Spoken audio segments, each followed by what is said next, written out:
What's up, squad? I am here to try to recap this most recent episode of The Real Housewives of Atlanta. Y'all know I'm not really good with pre-recorded videos, but I'm gonna try for the sake of time, okay? I wish I could go live right now. I probably could, but then I would have all y'all complaining about the audio, complaining that y'all, I don't know, but I'm out here on my aunt and uncle's deck. And yeah, I just wanted to talk to y'all. Like, I took some notes, so try to follow along, okay? So this week's episode is The Real Housewives of Atlanta, season 16, episode 12. It is a very crucial episode because Phaedra Parks makes her highly anticipated return. Now, removing Phaedra from the equation, because she didn't come on the episode to the last 5 minutes, okay? We're still involved in Porsha and Shamea's friendship, or the demise of their friendship. And so, you know, we get a little flashback montage of all the events that have led up to season 16, episode 12. Now, it's a recap of all the past drama, kind of sets the tone for this week's episode. Now, we got Kelli, who I don't really recap much because her story really isn't that interesting, but I'm going to give her a break because she knew. But we get a little segment with Kelli and her kids, her daughters, and they're talking, and she's saying that all of her kids want to be chefs. But the irony is her kids say she can't cook. And how you can't cook and you own a restaurant? But I'm digressing. Now, Porsha, we had a little sneak of Porsha, or a flashback of Porsha talking to Dennis and basically telling him that, you know, in your text message, you said that Drew wanted to sleep with you, right? So that's giving us a little insight into what's to come on this episode. Also, we have Brit. A few episodes back, was at the Bailey Q, and Cynthia Bailey's had a, I guess we call her a prophetess there, who was giving everybody, you know, what they thought that, you know, would happen in their future. And she basically said to Brit that she needed to focus on herself and her business. It was very important. So again, that gives us a little, you know, tip about what's about to occur in this episode. Now, in the beginning of the first segment of this episode, Kelli and Shamea are poolside. Oh, child, what's going on over there? I'm being nosy. Kelli and Shamea are poolside at Shamea's lavish mansion, okay? Now, Shamea calls, you know, Kelli her best friend. You know, Kelli comes, hey best friend. And it's kind of given, well, damn, is everybody your best friend? Because we thought Porsha was your best friend.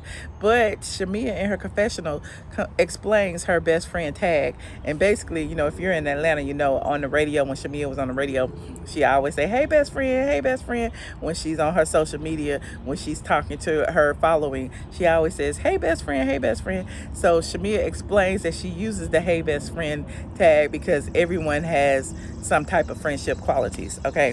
Now, Kelli she said she feels close to Kelli because Kelli has opened up to her about her situation, about her divorce and everything. And, you know, again, Kelli talks about her divorce attorney and how she's been going through this divorce for years, and her husband isn't budging, and she spent or owes nearly $158,000 in attorney's fees. So, you know, she proposes a trip for, you know, all the girls to relax, relate, refresh, all of that. So, you know, she said, she asked Shamea if she would co-host a girls trip with her. Shamea's like, okay, where we going? So Kelli asked her to guess.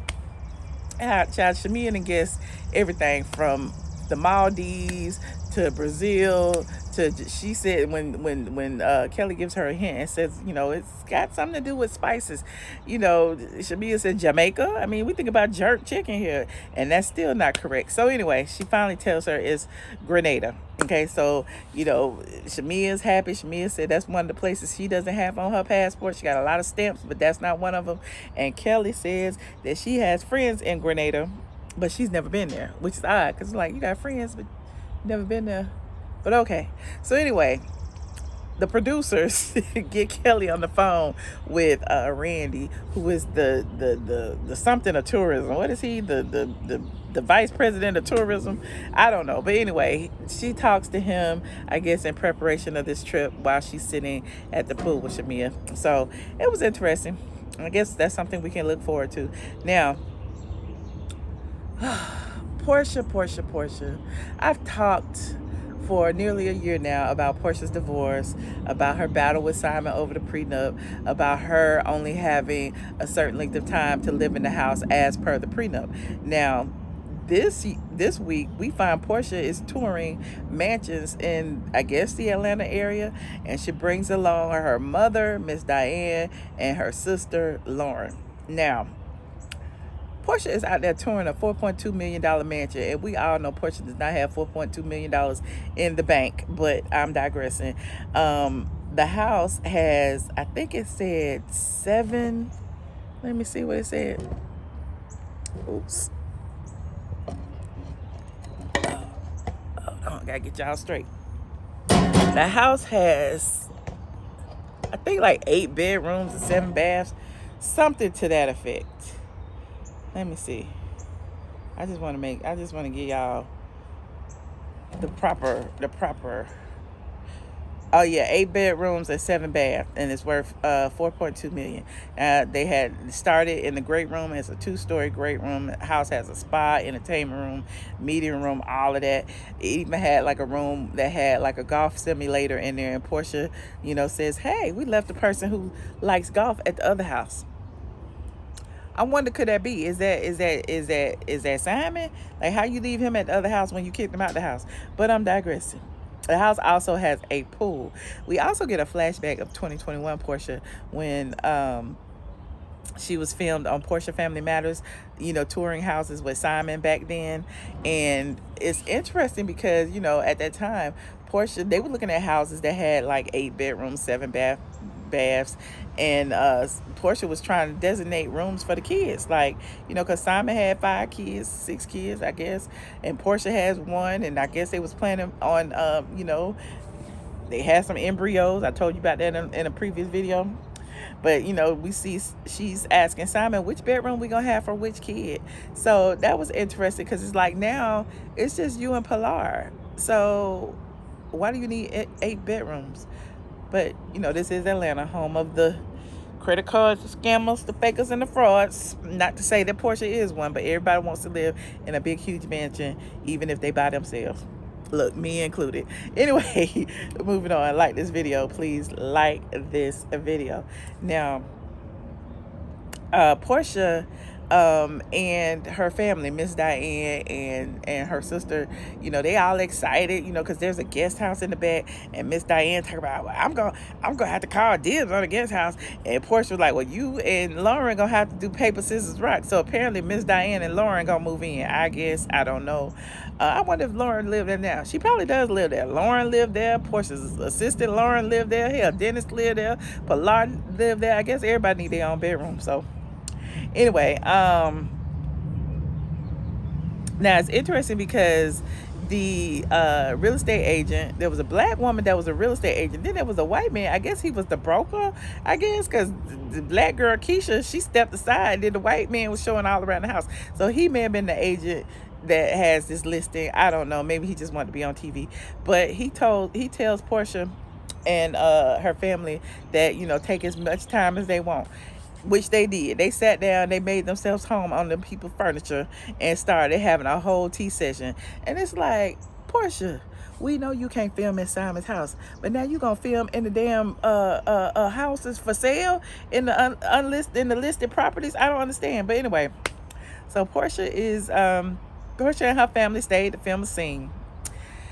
Porsha's talking about the divorce and, how things have been hard. And while she don't specifically talk about Simon, she goes into detail about what went on with her and Cordell, which kind of gave us some insight, which a lot of you had already peeped earlier, pretty much saying that, with Cordell, she was a submissive wife. She was everything that he wanted her to be, but Cordell left her with nothing. Okay, in that particular marriage, this particular marriage, she said she's making sure she's leaving with something, honey.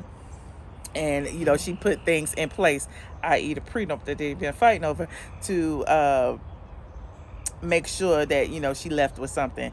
And then I got in my notes, this is proof that Porsha married for money, but we already knew that. Now, what's also interesting, they show some clips of Porsha when she was younger, when she was the Stepford wife, and we got a Nene face in there. Listen, in this episode we get a lot of Nene in the background, and I don't know if that's foreshadowing of what's to come, but I'm really happy that they done lifted the ban off of Nene Leakes. Now,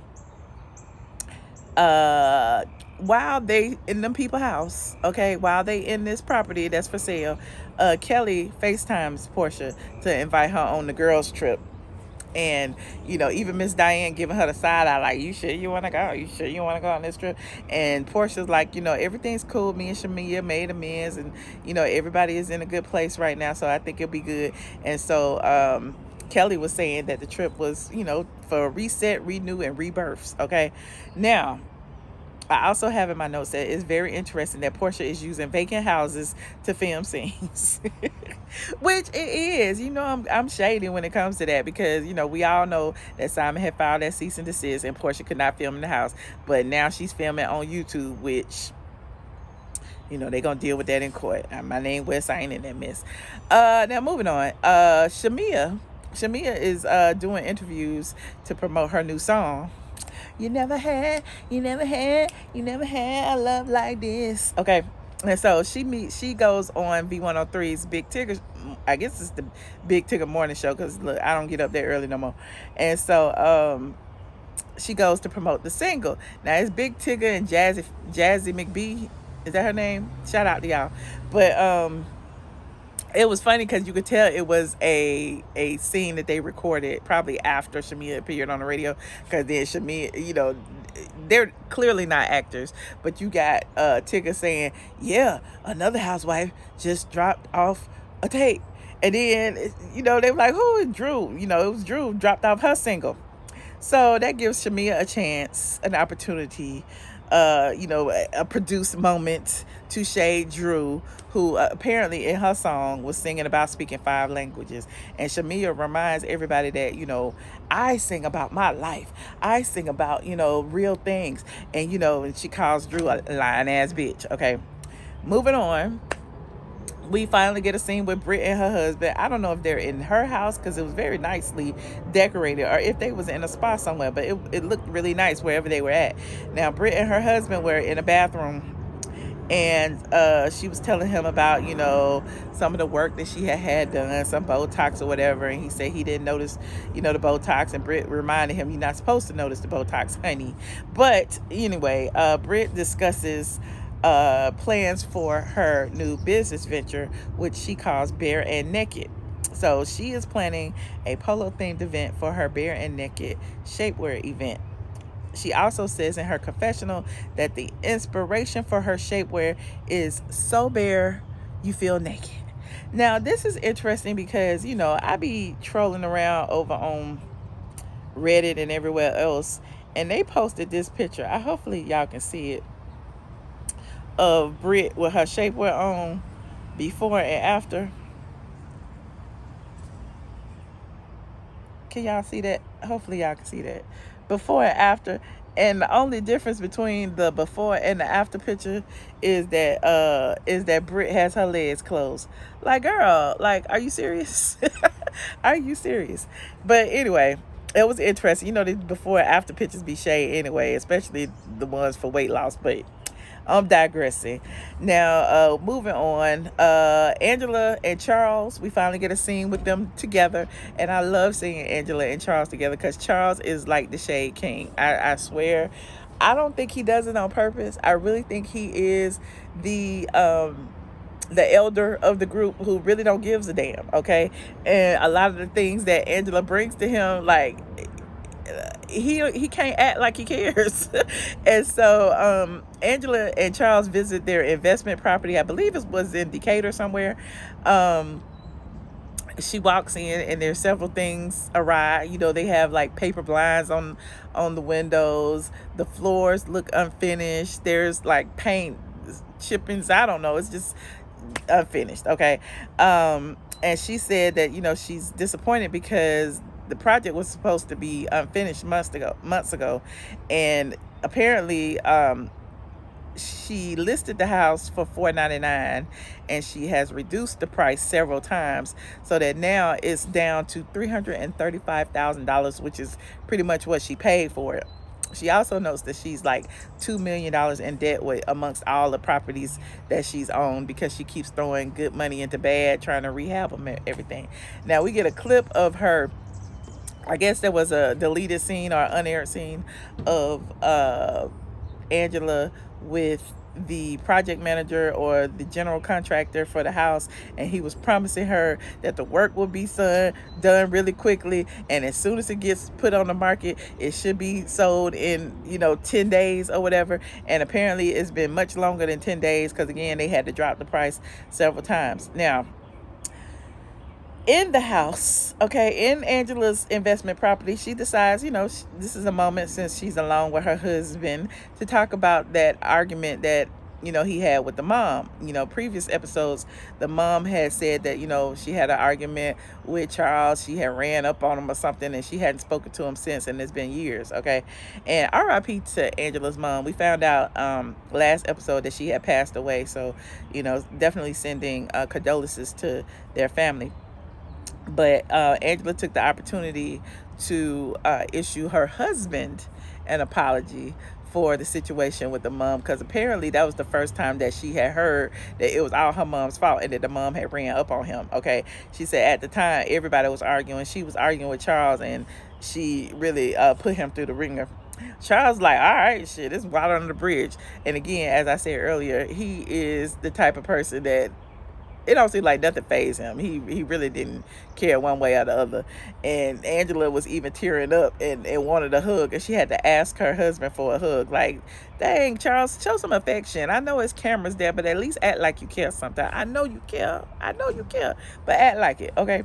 Now, Angela also brings up Brit's event, and she invites her husband, and he even said, do I have to go? And she was like, yes. She opened the invitation. We're at a good place now, because remember, she told Charles about the things Porsha had said. She also told him about the things that Brit had said, and again, he didn't care one way or the other. But he said, he agrees to go, and he said, I won't say nothing. I'll let you do all the talking. So he pretty much agrees not to turn up the 1995 Charles Oakley, who acted up, on court. He said he won't be that person at the event. He also said, okay, it's time to go, because he had another meeting. And, he's like, meeting here at this investment property is not making no money. He said, I got a deal to close. Okay, I got a deal to close. So that was a little bit of shade, and I enjoyed that. Now, this is going a little long, huh? Brit's country club event was interesting, because Brit arrives and the party planner doesn't have anything set up. The damn step and repeat isn't up. It doesn't look like there's any place for the ladies to even sit. Like there's no nothing. Her signage, everything, nothing is up. So we even see the workers trying to put things together as they arrive. Okay, so the first people to arrive are Kelly and Shamea. Okay, everybody's dressed in their Sunday's best. I mean, this is at a country club. They all got on their little tea hats and dresses and heels. So everybody was kind of dressed like they were going to, the Kentucky Derby or something. Everybody was dressed really well. And so as they arrived, most of them, are questioning, like, what is this event about? Like, we don't even know what this event is about. And so Brit tells Kelly and Shamea, who were the first to arrive, that, they would be golfing. Now, how are they golfing in these little short dresses and these 6-inch heels and these hats? I'm confused. But anyway, Kelly and Shamea seem down. Kelly, Shamea, and Brit, they all hop into a golf cart and go down to the greens to putt a few balls, I guess, to wait on everyone to arrive. And as they're putting balls, it's like, just to envision them, Shamea with her Balenciaga outfit on, and Kelly with her dress, her little short dress and heels. Everybody's out there putting on the greens in their heels, and like literally their heels are sinking into the grass. But comedy, huh? Porsha soon arrives, and she's by herself. She's sitting up there because, again, Kelly, Shamea, and Brit are somewhere, on the golf course. So she, takes a seat near the front, and she asking everybody, because she feels like it's about to rain. But she's asking everybody, well, what is this event about? She doesn't know. Angela and Charles arrive next, followed by Drew. Now, everybody is there. Brit seems pretty happy that Angela showed up, considering, they had a previous heated exchange.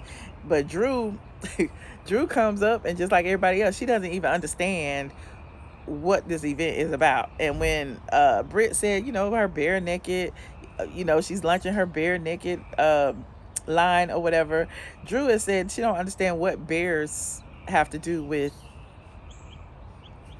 shapewear, unless, what did it have to do with the club? But she didn't understand. But anyway, so Brit. Anyway, just to summarize Brit's event, it was really, really janky. Okay, the event planner actually didn't even have no food for everybody. Apparently, according to Brit, that only the ladies were supposed to have access to the hors d'oeuvres and the food. Everybody else, all the other guests, were only supposed to have cocktails. And so apparently the event planner had put the menu on all the tables instead of just the table that they was gonna be on. And because she did that, she had all the guests sitting there looking hungry, like, they was prepared to eat. So the ladies in their confessionals was just talking about how janky that was, and how every event has to have food, and especially if they even think you have food and you don't have food, you're just gonna be the talk of the town, which is true. Like, them people look hungry. And shout out to Justin Diego, who I seen in the crowd. Okay, they gave Justin a whole little messy cameo, full face, honey, full face. Brit gives the ladies, as they are sitting there eating their food and the other people around them have no food, Brit gives the ladies a gift box with a sample inside. It's like a plain cardboard box, unwrapped. It didn't even have tissue paper in there. It had, like, I guess a shapewear item for all the ladies. And, everybody thanked her or whatever. Angela is crazy because nobody was talking about nothing. But Charles and Brit's husband, being the only two men there, they weren't saying much either. And Angela just randomly makes an announcement, or at least this is how it was edited, that Charles doesn't have a side baby. And Porsha pulls back into 2005. Well, who said that? Okay, so Brit says, and I'm not one of Charles's whores. It just escalated 0 to 10 very quickly. Okay, now Charles claps back with, he don't even mess with whores. Okay, now he didn't say he didn't mess with classy women. He just said he didn't mess with whores. Okay, it's a little messy exchange, and things become heated. Brit and Charles kind of go back and forth a little bit, but they end with, they cool, they leave it, the past is the past, we said it's done. Okay, that sparks another argument. It was Drew versus Kelly, then it was Shamea versus Kelly, and then Drew was upset that not Shamea versus Kelly, I'm sorry, it was Shamea versus Drew, because Drew called Shamea a lapdog for telling Angela that Drew said that her music with Dennis was going to pay for Pilar's college fund. But she didn't say it that way, but that's the way they are interpreted. And it's like a game of telephone. Drew told Shamea, Shamea told Angela, and by the time it got to Porsha, it was Drew said, you ought to be happy because her working with Dennis is going to put Pilar through college. And that's not what was said. But anyway, the way I got it was that Drew was basically saying that it was a business venture with Dennis. Dennis was going to be making money, and it was going to help them as a family, period. But again, I can't guess what Drew's intent was, but that's how I took it. But by the time it got to Porsha, it was something else. it's interesting because, Shamea and Drew were going back and forth with that. And, Shamea called Drew a lying ass bitch. And then Drew says that Shamea doesn't have the same smoke for Porsha. The argument got loud. Brit pretty much said, take it outside, child. Take it outside. Okay, well, this is a classy establishment. But, they pretty much squashed everything because instead of taking it outside, the ladies just left and it was over. Hell, they didn't have no more food anyway, so it was a wrap for that event. Now, if you care, Drew and Dennis went ahead and signed a deal. She got Dennis on the phone before signing the deal at her attorney's office to basically say, yeah, there's this rumor going around that we were sleeping together and it say it came from you. And she was like, I just want you to clear the air. And Dennis said on FaceTime that everything is all about business and, don't believe the hype, da, da, da, da, da, da, da. Whatever he said was enough for Drew to move forward and sign a deal. But to me, Dennis didn't say, I never said it. Okay, he did. And so because he didn't say, I never said it, or I never text Porsha that, or call Porsha a liar, to me, it's just all up for debate. Ugh. Okay, so now the last segment. Okay, Porsha goes to visit Phaedra. Finally. The last 5 minutes of the show. Porsha pulls up to Phaedra's new house. Okay, freaking Frack is back. They seem very excited to see each other.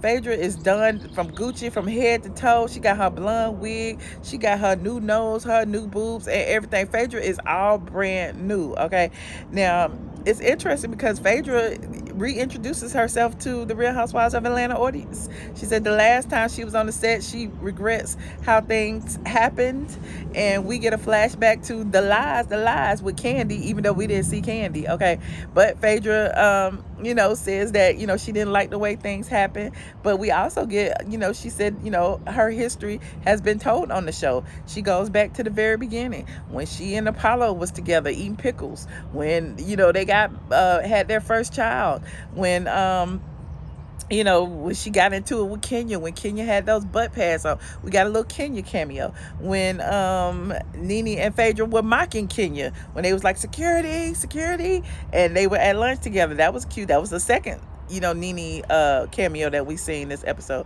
When we got a cameo from Apollo, a scene from when Apollo was about to report to prison, and that go away from me Apollo classic scene of them arguing in the garage.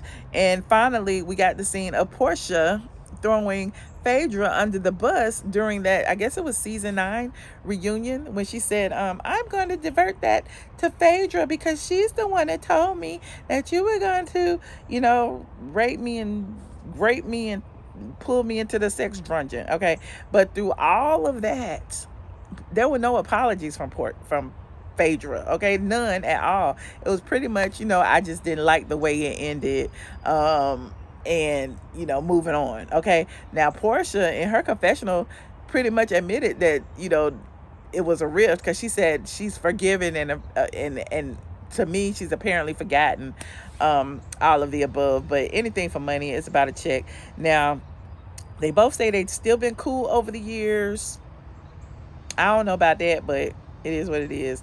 Porsha says she's gotten over it, but Phaedra says true friendships can never be broken. I thought that was a little bit of shade to be thrown towards Shamea, but I guess we'll see that more of that as life goes on. Now, they sit there and literally go through the cast line by line together. Freaking Frack. Okay, they talk about Kelly. Portia's asking Phaedra, does she know the girl? So the first person they bring up is Kelly, and Phaedra says she loves her. She's so little. She comes into the spot, where Phaedra sells them clothes, or whoever. She's a partner in it, allegedly. The boutique. I don't even know what it is. I can't think right now. But she said that, Kelly's often in there. And she says she loves small people, Lil Duval, Lil Wayne, Lil Mama. She wants to round up all the little short people, the little people, and put them in her basement. Another shade at a little shade at I thought that might be a little shade at Candy. Okay, putting people down in the basement in the dungeon, but I'm digressing. When Porsha asked her about Brit, Phaedra throws a big ton of shade too, calls her a woman about town, almost like a loose woman, a street woman, honey. Says she has more bodies than Willie Watkins. Ooh, anyway, moving on. Shamea, she don't give Shamea too much. She said that Shamea is good people, okay? Drew, I sense a little shade at Drew because she said that I don't really know her. Almost like who? But she said, but this is interesting. You don't know her, but you heard when Porsha said that she's been working with her baby daddy and she's into hot dogs. Phaedra said, well, I heard she's more into tacos than hot dogs. So clearly Phaedra be talking to the lesbians to know all that, but I don't know. And then they bring up Angela, but they calling her Charles Oakley's wife. And Phaedra said she didn't know that he was even married, child. But there's that. Before the scene ends, Porsha calls Shamea on FaceTime, and Shamea calls Kelli, and she pretty much says that she's making a point of calling the host first, which was a dig at Angela and that Drew situation at the birthday party, and says she wants to invite Porsha, that they should invite Phaedra to Grenada. Okay, Phaedra says she wants to come. Everybody's down with it, all of that. Now, at the end, you know, it's interesting. Phaedra pretty much then threw a shot at dang near everybody except Kelli, Shamea. Yeah, except Kelli and Shamea. And of course, Porsha. And in the end, in her confessional, she says she cannot wait to stir the pot. She calls it a buffet of foolishness. Okay, and so next week, they'll be in Grenada. It's getting dark outside. Let me know what you thought of this episode. I probably talk about this a little bit when I go live, but I'm not going to do a whole recap like this one. But here is the new screen grab. This is a screen grab of the lineup. Okay, it's Brit, Angela, Phaedra, Porsha, Shamea, Drew, and Kelli. Okay, now Porsha is dead center. Okay, she's dead center with Phaedra. Now, if you look at it, that dress looks familiar.